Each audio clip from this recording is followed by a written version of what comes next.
Hi everybody, it's Miss McCloy, and today I want to read to you the book The Relatives Came.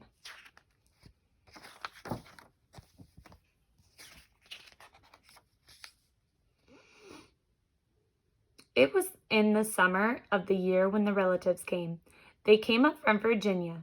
They left when their grapes were nearly purple enough to pick, but not quite. They had an old station wagon that smelled like a real car, and in it they put an ice chest full of soda pop and some boxes of crackers and some bologna sandwiches. And up they came from Virginia. They left at 4 in the morning when it was still dark, before even the birds were awake. They drove all day long and into the night, and while they traveled along, they looked at the strange houses in different mountains, and they thought about their almost purple grapes back home. They thought about Virginia, but they thought about us too, waiting for them.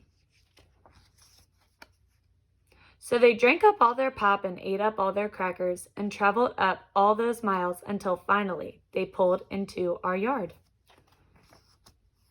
Then it was hugging time. Talk about hugging. Those relatives just passed us all around their car, pulling us against their wrinkled Virginia clothes, crying sometimes.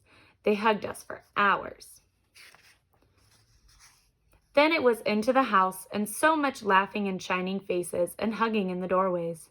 You'd have to go through at least 4 different hugs to get from the kitchen to the front room. Those relatives.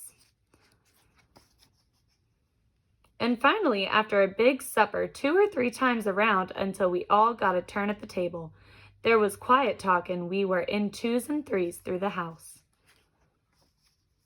The relatives weren't particular about beds, which was good, since there weren't any extras, so a few squeezed in with us and the rest slept on the floor, some with their arms thrown over the closest person or some with an arm across one person and a leg across another.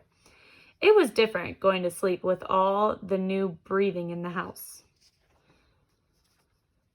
The relatives stayed for weeks and weeks. They helped us tend to the garden and they fixed any broken things they could find. They ate up all our strawberries and melons, then promised we could eat up all their grapes and peaches when we came to Virginia.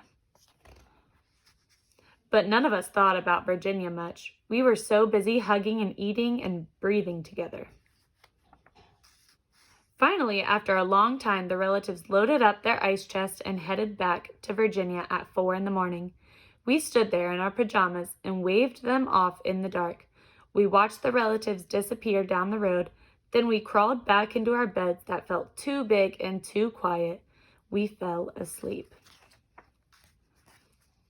And the relatives drove on all day long and into the night. And while they traveled along, they looked at the strange houses in different mountains, and they thought about their dark purple grapes waiting at home in Virginia. But they thought about us too, missing them, and they missed us. And when they were finally home in Virginia, they crawled into their silent, soft beds and dreamed about the next summer.